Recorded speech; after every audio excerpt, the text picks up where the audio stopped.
এখন নবী আলাইহিসসালামকে কেউ বলেছে আমি স্বপ্নে দেখেছি, আরেকজন বলে গল্প দেওয়ার জায়গা পাইস না, সে অস্বীকার করছে, না তুমি নবী সাল্লাল্লাহু আলাইহি ওয়াসাল্লামকে দেখোস নাই। এরকম যদি কেউ অস্বীকার করে তার ইমানের কোনো ক্ষতি হবে না, তবে কোনো মুসলমানের প্রতি কুধারণা করা, মন্দ ধারণা করা গুনাহের কথা, সেই জায়গা থেকে এটি গুনাহের কারণ হবে, সেটা ভিন্ন বিষয়। কিন্তু নবী করিম সাল্লাল্লাহু আলাইহি সাল্লামকে দেখেছে এটাকে অস্বীকার করলে ঈমান হারা হবে এমনটি নয়।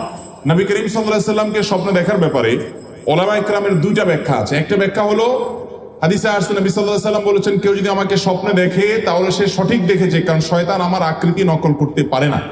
এই হাদিসের একটা ব্যাখ্যা হলো, অনেক উলামায়ে কেরামের ব্যাখ্যা হলো, সাহাবীরা যারা নবী সাল্লাল্লাহু আলাইহি সাল্লামকে চিনতেন, ওনার চেহারা মুখস্থ ছিল, তারা যদি স্বপ্নে দেখে তাইলে তিনি নবী সাল্লাল্লাহু আলাইহি সাল্লামই, শয়তান তার আকৃতি ধারণ করতে পারে না, এটা তাদের কথা।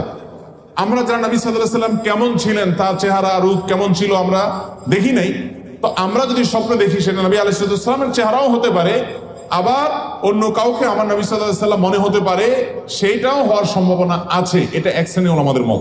আর অন্য অনেক উলামাদের মত হলো না, কেউ যদি স্বপ্নে দেখে, কেউ তাকে বললেন নবী সাল্লাল্লাহু আলাইহি সাল্লাম, অথবা তার মনে হতো নবী সাল্লাল্লাহু আলাইহি সাল্লাম, তাহলে তিনি কিয়ামত পর্যন্ত যেই দেখুক না কেন সে নবী করিম সাল্লাল্লাহু আলাইহি সাল্লামকেই স্বপ্নে দেখেছে, এবং এটি সন্দেহাতীত ভাবে তার জন্য একটা শুভ সংবাদ যে তিনি নবী সাল্লাল্লাহু আলাইহি সাল্লামকে স্বপ্নে দেখেছেন। যদিও এই স্বপ্নে দেখলেই তিনি নিশ্চিত হয়ে যাবেন তাহলে আমি সাহাবী হয়ে গেলাম, আমি জান্নাতে চলে গেলাম, এরকমটি মনে করার কোনো সুযোগ নাই। নেক আমল আমাদেরকে অব্যাহত রাখতে হবে। বাকি কারোর স্বপ্ন কেউ দেখার পর যদি সন্দেহ করে অন্য কেউ, না তুমি দেখো নাই, বা নবীকে দেখো না অন্য কাউকে দেখছো, তাহলে তার এর কারণে ঈমানের ক্ষতি হবে না।